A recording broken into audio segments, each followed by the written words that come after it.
She boarded a luxury cruise, expecting sunsets and laughter, but within hours of a sudden fire, she found herself drifting alone on the vast Pacific. For the next 761 days, she fought hunger, storms, and crushing solitude in a tiny raft. How could anyone possibly survive that long, completely alone at sea? She didn't book the cruise to be heroic. She booked it because for once, she wanted to watch the sun drop into the Pacific without a hospital pager buzzing on her hip. Clara moved through embarkation with the same quiet efficiency she used on 12-hour shifts. Check passport, nod at security, step onto the gleaming atrium deck where the ceiling shimmered like a chandelier of ice. She liked the order of it. The ship's calm hydraulics, the low thrum of engines, the way the corridors curved as if the vessel were a city that had learned to breathe.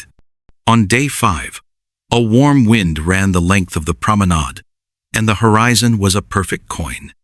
She ate late, lingered over coffee on the aft deck, and returned to her cabin with the kind of satisfied fatigue that follows a day spent in sunlight and salt air. The world felt distant and manageable, contained by rails and lifelines and procedures printed on the back of the door. At 2:17 a.m., the first alarm didn't sound like panic. It sounded like a malfunction. 2 clipped tones and a pause until the corridor filled with running feet.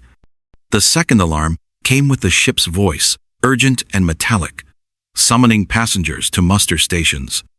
Smoke entered like a rumor, faint at first, sweet and plastic, then thicker, turning the bright whites of the hallway into a smeared watercolor.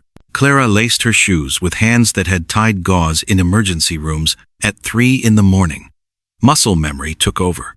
She grabbed her jacket, her passport, a bottle of water from the minibar that felt like nothing in her fist, and stepped out into a hallway of half-dressed strangers who were blinking and coughing and asking questions no one could answer. Crew shouted numbers and directions. The deck above vibrated with the muffled bark of orders. On the stairwell, someone dropped a phone and it clattered down metal steps like a ricochet. On the promenade deck, fire exposed the ship's skeleton. It licked from a vent, followed conduits, threw petals of sparks into the wind. The smell of diesel slid under the smell of burned wiring. Lifeboats swung in their cradles, orange mouths opening and closing. Clara found herself in a line that soothed no one, each of them rehearsing calm while their knuckles whitened around railings. A child hiccuped between sobs, and a woman muttered the same prayer in 2 languages. A crewman with a radio moved like a metronome, sending people forward, holding others back, dividing fear into manageable units. When the older couple in front of Clara fumbled with the ladder down into the boat, she stepped in without thinking, braced the gentleman's elbow, steadied the woman's knee, guided them until their feet met rubber. She pressed their small bag into their arms and smiled, because that's what you do when panic is oiling every surface of the night. The davit whined. The lines paid out. The lifeboat dropped with a jerk and slid away, and Clara's hand closed on air. By the time she turned, the next boat was already loading. A crew member put a palm to her shoulder and said, "Next one," and another voice called, "Full." And the air was graphite with smoke, and she counted orange pods moving away, 1, 2, 6, 9. And each was a story in motion that did not include her. She jogged down the deck to the next station, and the next. But the choreography had outrun her. The last boat left with a chorus of voices, and then there was the startled quiet of a theater after the orchestra has fallen silent. The ship, enormous a moment earlier, felt suddenly like a single room. Clara pressed her fingers to the rail and looked down into black water licked by firelight. She called out, walking the deck, and her voice came back to her from the glass of the dining room windows. The ship listed a shade, but it was a suggestion, not a sentence. Fire has a life of its own. Deep in the engine levels, the oxygen thinned and the flames slowed, drawing breath through vents, coughing smoke into the night. She moved through spaces that had been made for spectacle and found only the residue of it half-eaten desserts, a spilled drink setting loose the perfume of mango, a bar towel that would become a treasure.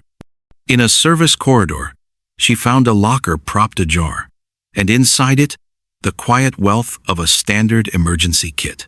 Reflective blanket, chemical light sticks, a flare gun in a plastic sleeve, 2 bottles of water warm as blood, a first aid pouch that rattled like a small box of hail. She shouldered a canvas bag and filled it with bottled water from a bar cache, ring-pull cans of fruit that would later slice her thumbnail, 2 knives, a coil of line.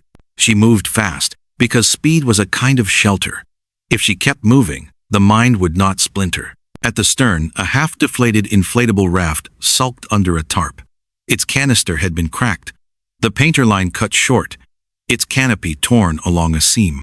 She tested the valve with the edge of her nail until the rubber sighed and rounded. It was not the raft you save for, not the picture in the safety booklet, but it held shape. She gathered the torn canopy, tied the line to a cleat, and then to herself, breathed twice, and shoved it over the side. The ocean received it without comment. Wind tugged the painter against her palms. She said the word now out loud, not a prayer. Exactly. Just a hinge and drop to the ladder, and then down again until her shoes skimmed a lower sponson. The painter thrummed, the raft bumped, and she let go, because there are moments when thinking is a luxury, and leaving is the only verb left. The ship slid away, all decks and seams and smudges of fire, as if someone were erasing it with a slow hand. Clara lay on her back because the sky was a lid lined with stars, and her breath was a metronome that needed counting. She waited for sirens, for a second ship, for the coordinated ballet she knew the world could produce on demand. The first night on water has its own grammar. Everything creaks. Your body rehearses falling in a place where there is nowhere to fall but down. She cinched the raft's perimeter line through a figure 8 around her waist. A swell, like a shrug, lifted her and lowered her, the ocean explaining its tempo without malice. At dawn, the sea turned the color of steel, warmed by thumbprints. Smoke showed as a smear on the horizon, then was gone. She arranged her kit. The canopy tore wider when she tried to set it, so she folded it and kept it to use as shade when the sun began to argue. She counted her water aloud. She inventoried food, naming each can as if naming were a way to multiply it. She examined the flare gun and counted 2 cartridges like heartbeats. She tore her jacket lining into strips and tied them as telltales along the raft to watch wind direction. She checked the seams and found the places where the rubber had scuffed thin. She marked them with a pen from her pocket. The second night brought a freighter's lights, as if the ocean wanted to tell a joke about hope. She fired a flare, and it went up with such authority she almost wept, a red thread stitching her to the sky. And then it arced and died, and the ship held its course and was gone. She listened until the engine hum became invention. She learned the difference between wind that means weather and wind that means nothing. She learned how the raft made a small consonant sound when it slapped water, how silence expanded between swells until she could hear her own stomach. She slept in fists of minutes. On day 3, a cloud bank booted the sun and rain arrived in a clean sheet. She opened every container, stretched plastic, watched droplets gather fat as pearls then fall into her cups and bottles. She turned her face up and drank with her mouth open, ungraceful and grateful, and laughed because the body sometimes insists on joy even in the wrong place. When the rain passed, the world smelled rinsed, and the salt burned less on her lips. She tore the reflective blanket into a banner she could wave, and a lining she could wrap around her legs at night.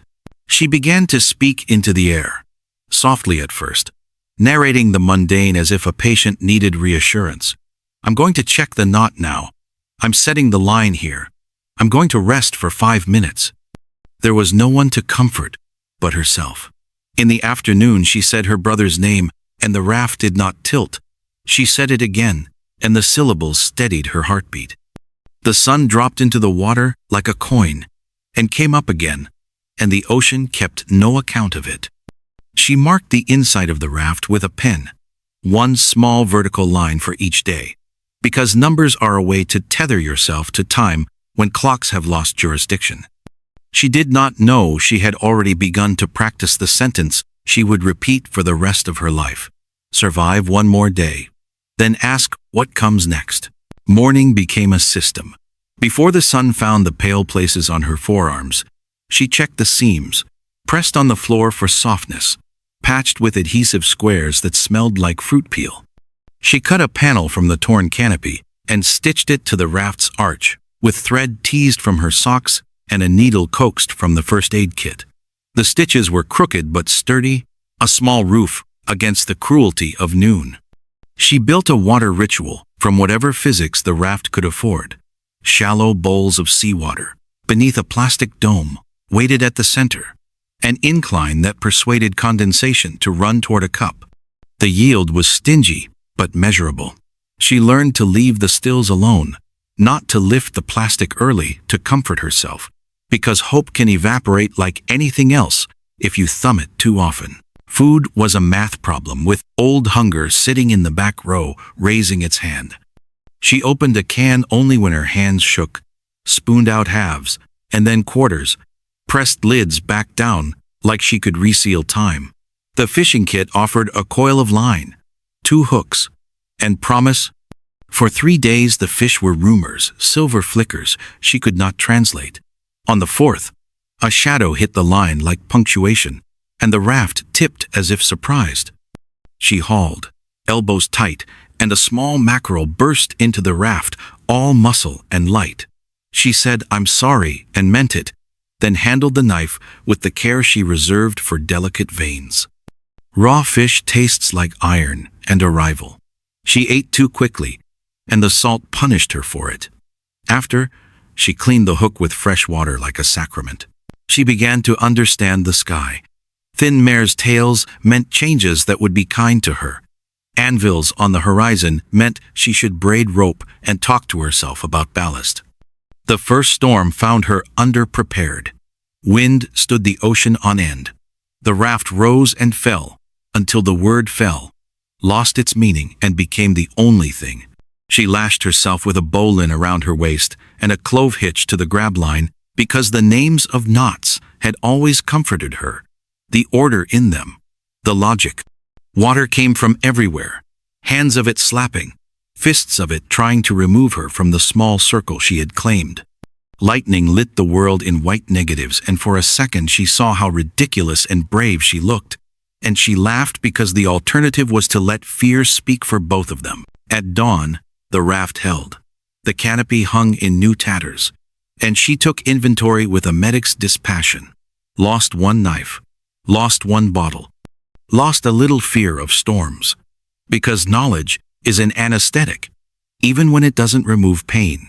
Loneliness arrived not as a knock, but as a residency. The ocean was company if you agreed to its terms, and she did. She conversed with currents as if they were colleagues on a night shift. She spoke to the birds that came to rest on the arch, calling them by names that were wrong but sincere. She told her brother about the patient who had given her a plastic ring when she'd started as a nurse, and how she had kept it in a drawer. And she told him about the nurse who had quit because grief collects, and some containers are smaller than others. She did not apologize for the way her voice cracked. The raft did not keep a record. At night, stars multiplied beyond arithmetic, and she traced Orion and Scorpius and the long river of the Milky Way, and let herself be small under something that did not ask anything from her. Her hands changed first. The pads of her fingers turned to leather. The cuts healed into pale roads. Her nails broke to utilitarian lengths. Salt made a crust at her hairline, and she learned to rinse with a capful of fresh water as if baptizing herself into the next day. Sun carved a map across her shoulders.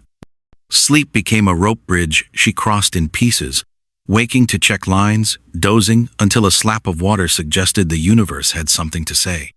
She learned the taste of dehydration before the headache announced it, and corrected course with sips, rehearsing the discipline she'd taught patients but never had to live in her own cells. She created lists she could complete. Count 10 breaths. Untie and retie the same knot 3 times cleanly. Examine the seams along the port side. Now the starboard. Now again. She repaired the reflective blanket each afternoon, mending tears with bandages from the kit because adhesive and foil made an unlikely but loyal marriage. She fashioned a sun hat from the cardboard back of the emergency manual and cloth from a spare t-shirt. She carved tallies on the inner tube with the tip of a hook because ink was giving up and she needed marks that wouldn't. Each task leaned against the next, a scaffolding raised around a single idea. Continue. False hope was an element like oxygen. One evening, a line of lights moved like a procession across the horizon. She prepared a flare with a deliberate calm, bracing elbow to knee, sheltering the cartridge from wind, counting down from 5 because numbers made precision. The flare rose in a red astonishment, and she could see her raft illuminated as a small certainty. And she whispered, "Please," and the procession translated itself into distant airplanes, stacked toward an airport she could not see, and the flare hissed and died, and the sky accepted the offering without comment. She watched until the last light dissolved, and then she let herself lie down and cry, because even discipline requires a vent. Rain taught generosity. She arranged bowls like a monk arranging alms.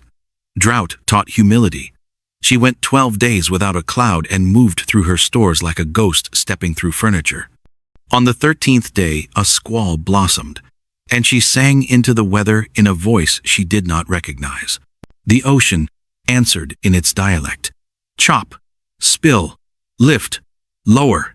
She harvested every cupful and stacked them like trophies. That night, full for the first time in a week, she allowed herself to remember a corridor at work, the quiet after a code blue, the way a colleague had leaned against the wall, and they had laughed at nothing. Because laughter is a way to return to normal when normal has been insulted. Time pressed itself into her bones. Weeks dissolved into muscle memory, and the raft became less a vehicle than a country with customs she had learned. Fish came and went. Once a dorado flashed under the floor like a myth, and she brought it aboard and ate in careful relief for 2 days. Once a shark nosed the raft, and she spoke to it as one might speak to a bored dog, low and calm, and it left as if her voice had made a corridor through the water. She learned cloud grammar, gull grammar, the grammar of quiet. When the sea lies to you by pretending to be a field you could cross on foot, if you were brave enough to take the first step. There were days she was not brave. On those days, she borrowed old bravery from the patient who had stayed through 30 rounds of radiation, from the mother who had learned to feed a child by pulling thread through a feeding tube with hands that never stopped shaking, from her brother who had told jokes on days when breath was rationed. She borrowed, and the accounts never came due. She built a small altar of memory in the corner of the raft, where she set a feather, a smooth stone, a twist of wire that had held when nothing else had. She didn't pray so much as inventory love. Currents shouldered her west, and then north, and then nowhere. She stopped pointing her body toward home as if it were a compass she could wear. Home became a practice, not a place. Clean a cut properly. Conserve a cup properly. Forgive yourself properly when you fail to do either. When a blister went septic, she opened it with a needle she boiled in a thimble of fresh water and scolded herself and praised herself in the same breath. When her back seized, she stretched in the cramped alphabet the raft allowed. When her period stopped, she accepted the economy of the body and moved on. Storm 2 did not ask permission. It arrived in armor and spoke only in imperatives. She built ballast from water jugs, redistributed weight, shouted checklists into the wind as if another set of hands were beside her. A wave lifted the raft by its seams and overturned it with the clean violence of a page turned. Cold replaced orientation. Up became a rumor. She climbed, found fabric, found edge, heaved, failed, rested, heaved again, succeeded in making a pocket of air against the raft's belly where she could think enough to try again. When she righted it, the world returned to its coordinates, and she lay with her cheek against rubber and laughed, because this, too, counted as living. In the morning, the inventory was short. One flare left. Less food, less fear of capsizing, because it had happened, and she had not folded.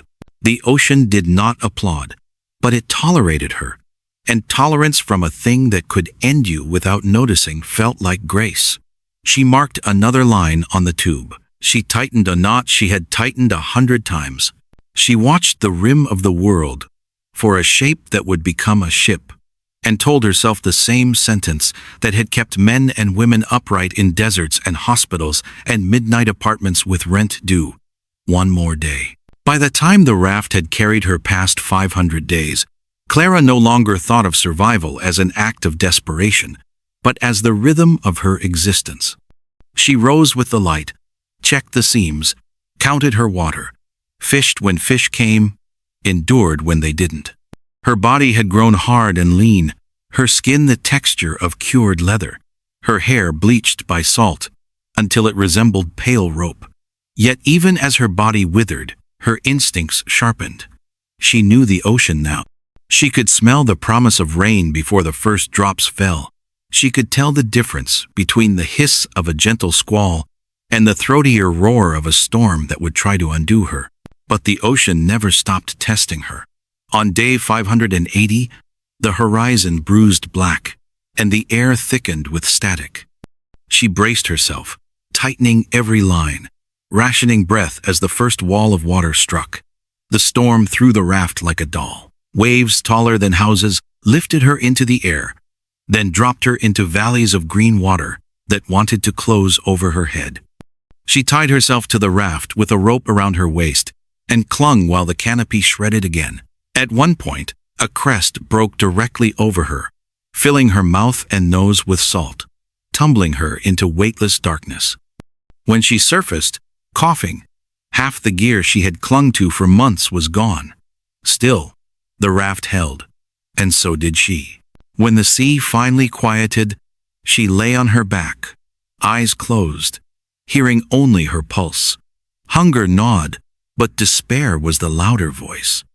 That night she whispered to the stars, not for rescue, but for strength to endure another dawn. The next morning, a school of Dorado shimmered beneath the raft, like living jewels. She fashioned a lure from torn cloth and metal fragments, and for 3 blessed days, she ate enough to remember what it felt like to be full. It was the sea's way of apologizing, or maybe just balancing accounts. But false hope became the cruelest torment. Twice she spotted ships first, a cargo freighter far off, then a trawler close enough she swore she saw figures on deck. She waved her arms, screamed until her throat bled, even fired her last flare into the indigo sky. The red glow arced upward, hissing, bright as life itself, and then died, unseen. The ship held course, oblivious. She collapsed onto the raft's floor, her body racked with sobs she could no longer suppress. She thought of her family, of patients she'd promised she would visit, of a brother long gone who had laughed through illness. She whispered, "I can't do another year." But the ocean, as always, gave her no answer. So she did another day, and another after that, until day 761 arrived, disguised as ordinary, carrying in its pocket the sound that would change everything, the low hum of an approaching engine. She heard it before she saw it, a vibration that tickled her bones. Clara sat up, squinting into the merciless sun, her eyes raw from months of scanning horizons that gave her nothing. But this time, a shape grew larger, a fishing vessel crawling steadily across the water. Her heart slammed against her ribs. She ripped the reflective lining of her blanket, waving it high until the sun glinted like fire. She screamed until her voice cracked. Minutes felt like centuries. Then, finally, she saw movement crew at the rail, binoculars raised, a hand pointing, a horn bellowed, low and resonant. And in that moment, she knew she had been seen. The vessel drew close, churning a wake that rocked her fragile raft. Shouts in a language she didn't understand carried across the waves, but the meaning was clear. Hold on, we're coming. Ropes arced through the air. Strong hands pulled her aboard.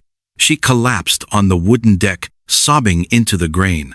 Unable to lift her head, her body, so thin and salted, she looked more apparition than woman.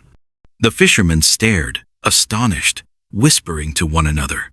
She clutched at their arms, repeating the only words she could form. Thank you, thank you, thank you. She had been adrift for 761 days.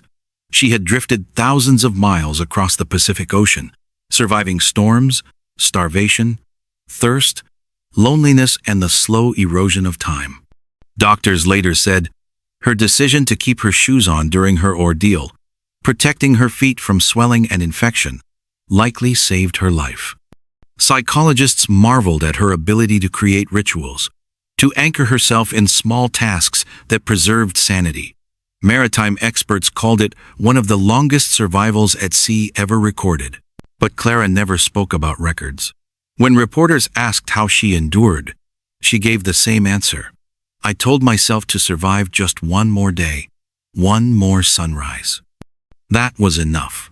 To her, survival was not a single heroic act, but 1,000 small choices. To mend a blanket, to catch a fish, to whisper her brother's name into the dark. Back home, she returned to a world that had already written her off as lost. But she carried with her not just scars, but proof of how unbreakable the human spirit can be. The ocean had tried to erase her, but she endured. And though she had been left behind in a moment of chaos, she had come back carrying a story that would echo long after the waves had calmed. If this story moved you, please give this video a like and subscribe for more powerful true stories of survival, hope, and the resilience of the human spirit.